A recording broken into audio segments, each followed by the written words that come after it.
Hello traders, कैसे हो? तो यार मैं तुम लोगों के लिए एक अच्छी स्ट्रेटजी लेकर आया हूँ। और ये जो स्ट्रेटजी है मैंने पर्सनली बैक टेस्ट की है, इस पे ट्रेड्स भी लिए हैं। और मैं इसको आप लोग के साथ शेयर करने वाला हूँ। आप लोग बॉलिंजर बैंड्स के बारे में सभी जानते हो, और मुझे लगता है कि आप में से कुछ लोग उसे यूज़ भी करते होंगे अपनी ट्रेडिंग के लिए। तो मैं आप लोग को बताने वाला हूँ कि आप बॉलिंजर बैंड्स को कितने तरीकों से ट्रेड कर सकते हो, और उस बॉलिंजर बैंड स्ट्रेटजी से बेस्ट आउटपुट किस तरह से निकाल सकते हो। मैं आपको स्क्रीन पे बताता हूँ कि बॉलिंजर बैंड को किन किन तरीकों से आप यूज़ करते हो। आपको उसके लिए अपने ट्रेडिंग प्लेटफॉर्म पे आना होगा। कोई भी ट्रेडिंग प्लेटफॉर्म चलेगा। ये जो ट्रेडिंग प्लेटफॉर्म मैं यूज़ कर रहा हूँ ये फायर्स का है। और अगर आपको फायर्स पे अपना अकाउंट खोलना है तो डिस्क्रिप्शन में आपको लिंक मिल जाएगा, उससे जाके आप अपना अकाउंट खोल सकते हैं।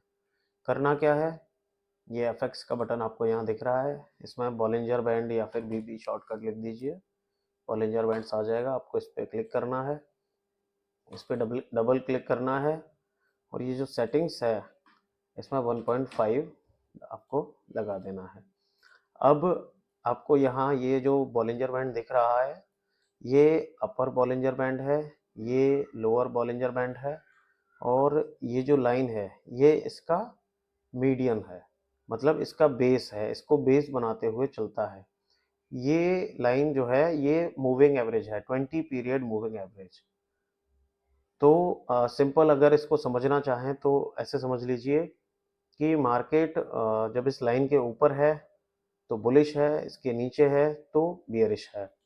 अब कहने में बहुत ही आसान लगता है कि इसके ऊपर है तो बुलिश है, लेकिन एक प्रीसाइज एंट्री बनाना ये सबसे इम्पोर्टेंट है कि आप एक एंट्री कैसे बनाएंगे।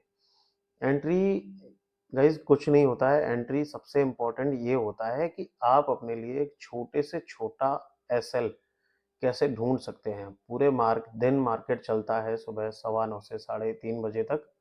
आपको बस एक ऐसा एंट्री चाहिए जिसमें आपको एसएल छोटा मिले और रिवॉर्ड जो है, रिस्क छोटा हो रिवॉर्ड बड़ा हो। कोई भी स्ट्रेटजी जिसमें रिस्क छोटा होगा रिवॉर्ड बड़ा होगा, वो स्ट्रेटजी आपको इन द एंड प्रॉफिटेबल बनाएगी। और मैं या कोई भी, आप किसी की भी कितनी भी स्ट्रेटजीज ले लेना, जब तक आप किसी भी स्ट्रेटजी पे मिनिमम 100 ट्रेड नहीं कर लोगे आपको रिजल्ट नहीं मिलने वाले हैं। ये आप मेरे से लिख के ले लीजिए। तो चलिए आगे बढ़ते हैं, बॉलिंजर बैंड को किस तरह से यूज़ करना है। कुछ दिन पहले मैंने अपने इंस्टा पे एक वीडियो डाली थी बॉलिंजर बैंड्स को लेके।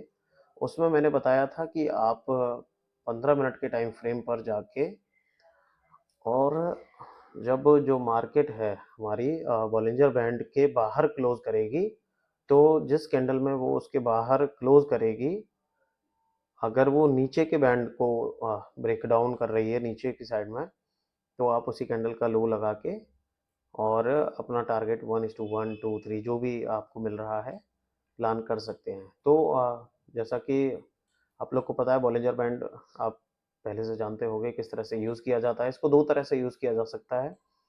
पहला, जब ये बॉलिंजर बैंड के बाहर कोई कैंडल क्लोज करेगी बिना उसको टच किए हुए, जैसे मैं आपको थोड़ा सा दिखा देता हूँ पीछे जाके। जैसे ये कैंडल है बॉलिंजर बैंड के बाहर बनी है ये कैंडल, और जब इसका हाई टूटा तो इसके लो का एसएल लगा के आप ट्रेड ले सकते हो। रिस्क रिवॉर्ड जो है वो आप अपने अकॉर्डिंग लगा सकते हो। मिनिमम 1:2, 3, मिनिमम 1:2 तो आपको लेना ही लेना है किसी भी ट्रेड में। क्योंकि अगर 1:2 से कम में अगर आप बंद कर देते हो और उस ट्रेड ने 1:4, 5 दिया, बाद में आपको रिग्रेट होने वाला है, और आप इन दी एंड में कभी प्रॉफिट में नहीं आएंगे अगर आपका रिस्क रिवॉर्ड अच्छा नहीं है। तो ये एक तरीका है इसको ट्रेड करने का। बॉलिंजर बैंड के बाहर अगर आपको कोई कैंडल मिल जाता है इस तरह से 15 मिनट के टाइम फ्रेम पे, तो आप उसका हाई टूटने पर, अगर वो नीचे मिलता है तो उसके हाई टूटने पर आपको एंट्री लेनी है, और उसी कैंडल का लो या उससे पिछली कैंडल का लो लगा के आपको ऐसा लगाना है, और उसी अकॉर्डिंगली टारगेट लेना है। उसके बाद इसका दूसरा तरीका आपको बताता हूँ कि अगर मार्केट साइडवेज हो चुका है, अगर मार्केट साइडवेज हो चुका है, उसका पता कैसे चलेगा कि साइडवेज हो चुका है? ये जो बॉलिंजर बैंड की लाइन है, आप 5 मिनट के टाइम फ्रेम पे आ जाइए। जैसे कि आज ये जो बॉलिंजर बैंड की लाइन है, ये सिकुड़ना शुरू कर देगी। जैसे यहाँ यहाँ देखिए, ये एक अच्छा मूवमेंट है, यहाँ पे बॉलिंजर बैंड काफ़ी दूर है, और जैसे जैसे ये साइडवेज छोटी कैंडल इसने बनाना शुरू किया तो ये सिकुड़ता चला गया। फिर आपको एंट्री कब लेनी है? जब कोई कैंडल इसके बाहर क्लोज करेगी। जैसे ये इस कैंडल ने इसके बाहर क्लोज किया है, आप यहाँ पे एंट्री बनाते,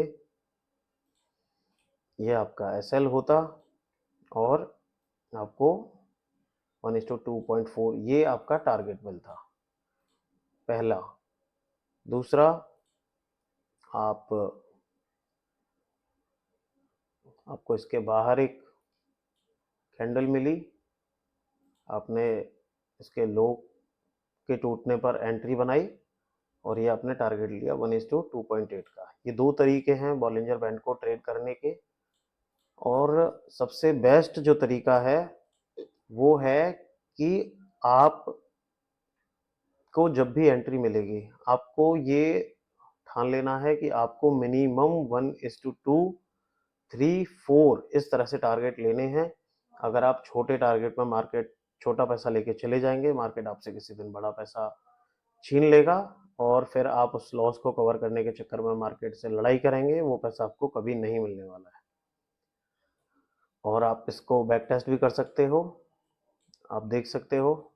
इससे पिछले दिन भी मार्केट जो है वो साइडवेज था, पिछले दिन से चला आ रहा था और बाहर क्लोज किया। ये एक एसएल हो गया, ये फिर दूसरा एसएल हो गया और ये तीसरा आपका चल गया। एक तो ये तरीका था। दूसरा तरीका था 15 मिनट के टाइम फ्रेम पे इसके बाहर अगर कोई कैंडल क्लोज करती है, जैसे ये एक एसएल है, ये भी एक एसएल है, लेकिन पिछले दिन ये आपको एंट्री मिली है, टारगेट मिला है। इससे पिछले दिन आपको एंट्री मिली है, टारगेट मिला है। इससे पिछले दिन ये एक बड़ा टारगेट है। इससे पिछले दिन एसएल है। आप यहाँ री एंट्री भी कर सकते थे तो आपको ये पूरा मूव मिल जाता। उससे पिछले दिन ये एक बहुत बड़ा टारगेट है, अगले दिन के तक चला है ये 1:456, इसमें बहुत ज़्यादा टारगेट आपको दे दिया है।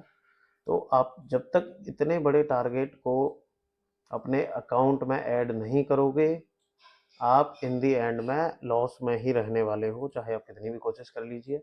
ये देखिए, आपको सुबह ही एंट्री मिल गई है। अगर आप होल्ड भी करते तो भी आपको एक बड़ा गैप अप मिलता, पर क्योंकि आप इंट्राडे कर रहे हो तो ज़रूरत नहीं है होल्ड करने की। होल्ड सिर्फ तभी करना चाहिए जब आपके अकाउंट में उस दिन अच्छा पैसा आ गया हो, तो आप आधे पैसे का या उससे कम का रिस्क ले सको। और कैसी लगी वीडियो बताइएगा कमेंट्स में। अगर कोई डाउट हो तो आप मेरे से पूछ सकते हो। आज के लिए इतना ही, मिलते हैं अगले वीडियो।